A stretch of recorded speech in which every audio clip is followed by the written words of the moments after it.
Assalamualaikum warahmatullahi wabarakatuh. Perkenalkan, nama saya Fira Zabia dengan NIM 2023-08-1050. Di sini saya ingin menjelaskan atau mendemokan aplikasi yang sudah saya buat sebelumnya, yaitu data peminjaman ruangan.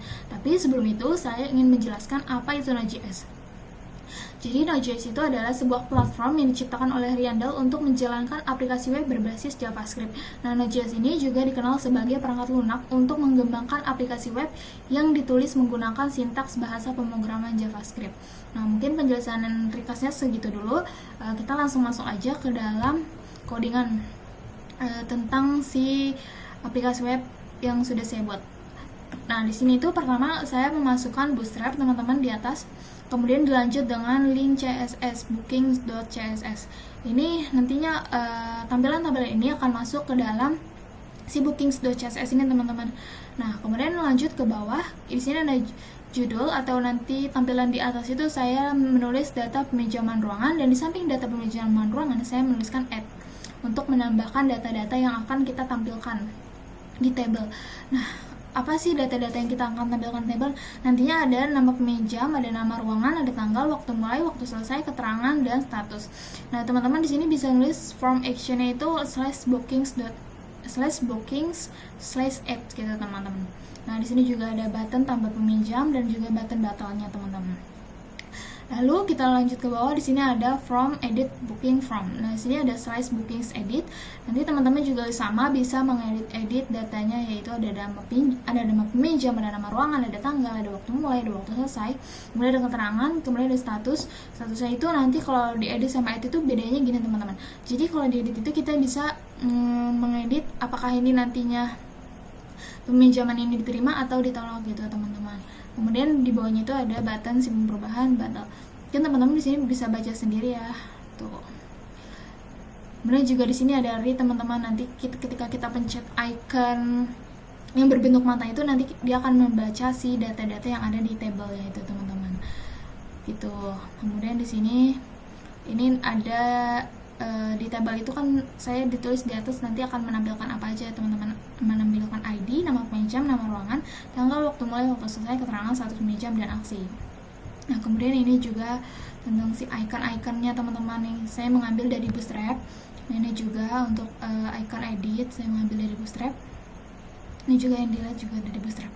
Kemudian ini ada logout teman-teman, ada slash logout. Nah, kayak gini. Oke, setelah itu kita beralih ke login teman-teman. Di login ini saya juga menampilkan Bootstrap teman-teman dan CSS. Nah, CSS ini nanti ada di sini teman-teman.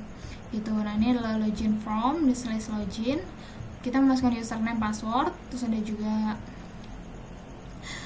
ini kalau misalnya belum punya akun, nanti teman-teman akan diarahkan untuk register terlebih dahulu teman-teman. Makanya di sini saya mencantumkan from register teman-teman.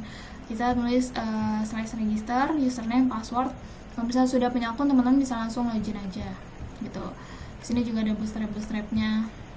Kemudian juga di sini di app.js itu saya udah mencantumkan banyak ya teman-teman. Tuh, lihat, kalau teman-teman bisa lihat sendiri.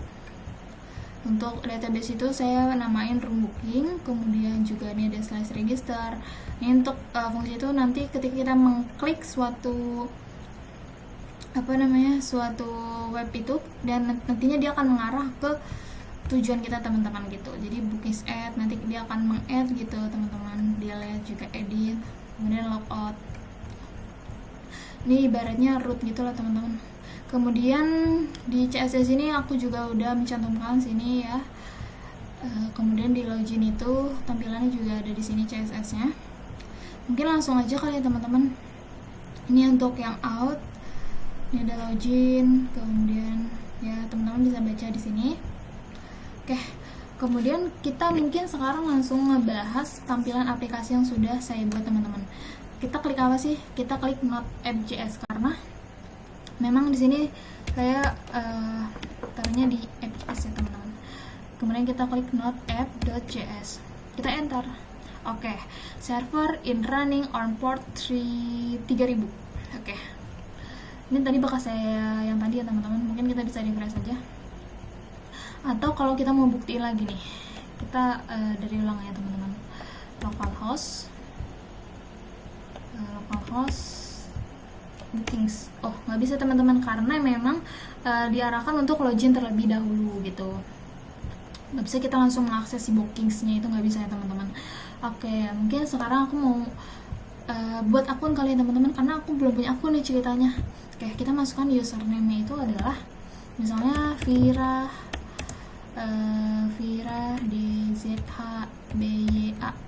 DZABYH.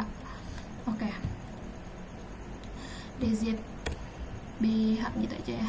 Kemudian passwordnya itu aku mau masukin Vira 2005_ ini.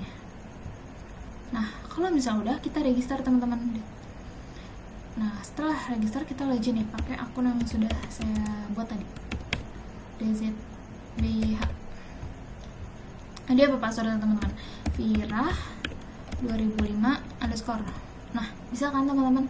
Nah, kalau misalnya teman-teman di sini aku udah mencantumkan banyak data-data peminjaman ruangan nih teman-teman.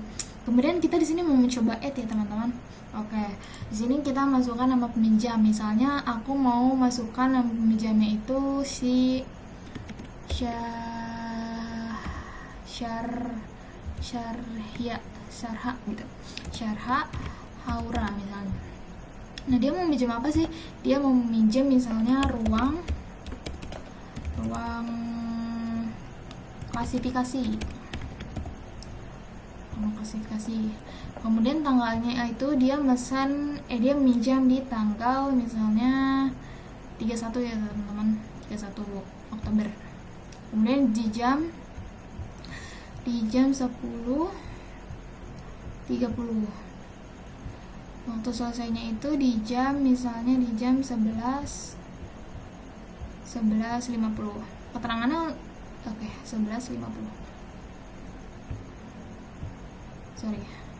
Nah, keterangan dia pinjam itu buat apa sih? Dia pinjam buat misalnya untuk rapat divisi konsumsi misalnya ya. Oke. Nah, misal kita sudah masukkan ini, kita tambah peminjaman teman-teman. Tambah. Nah, di sini untuk ID-nya itu nanti dia akan diberikan secara otomatis oleh sistem. Kenapa?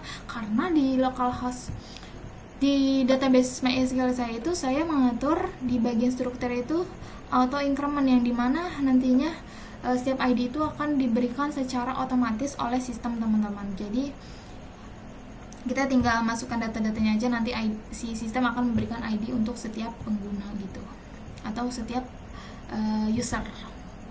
Nah, kemudian sekarang kita mau ngapain? Sekarang kita mau melihat data yang sudah kita masukkan sebelumnya. Oke, di sini ada ID-nya 10, kemudian dalam peminjam itu Syarha Haura, kemudian dalam ruangannya itu ruang klasifikasi yang sudah kita ketik sebelumnya teman-teman. Sini bisa dilihat di sini.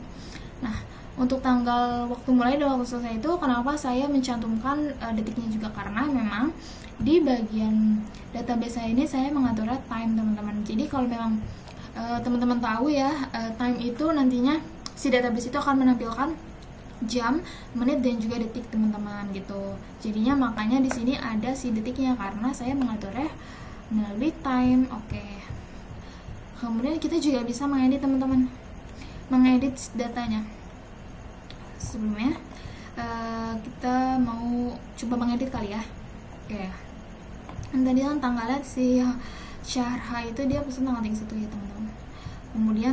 Kemudian kita mau mengubah statusnya nih. Tadi kan masih menunggu ya. Kalau misalnya kita mau-add, kita mau ubah jadi diterima, kita ubah simpan. Oke teman-teman, di sini udah kerubah, dan juga di database kita cek nih teman-teman apakah kerubah atau tidak ya. Kita refresh. Oke, diterima juga ya. Nah, kemudian kita mau mencoba menghapus datanya kali ya. Oke, kalau misalnya ini nanti akan menampilkan pop-up apakah Anda ingin menghapus data ini, kita pencet oke. Nah, kita lihat nih di database kehapus apa enggak.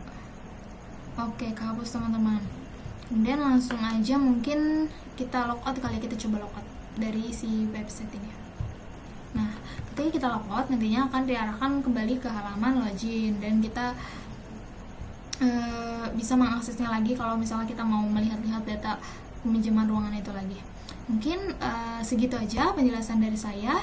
Kurang lebihnya mohon maaf. Wassalamualaikum warahmatullahi wabarakatuh.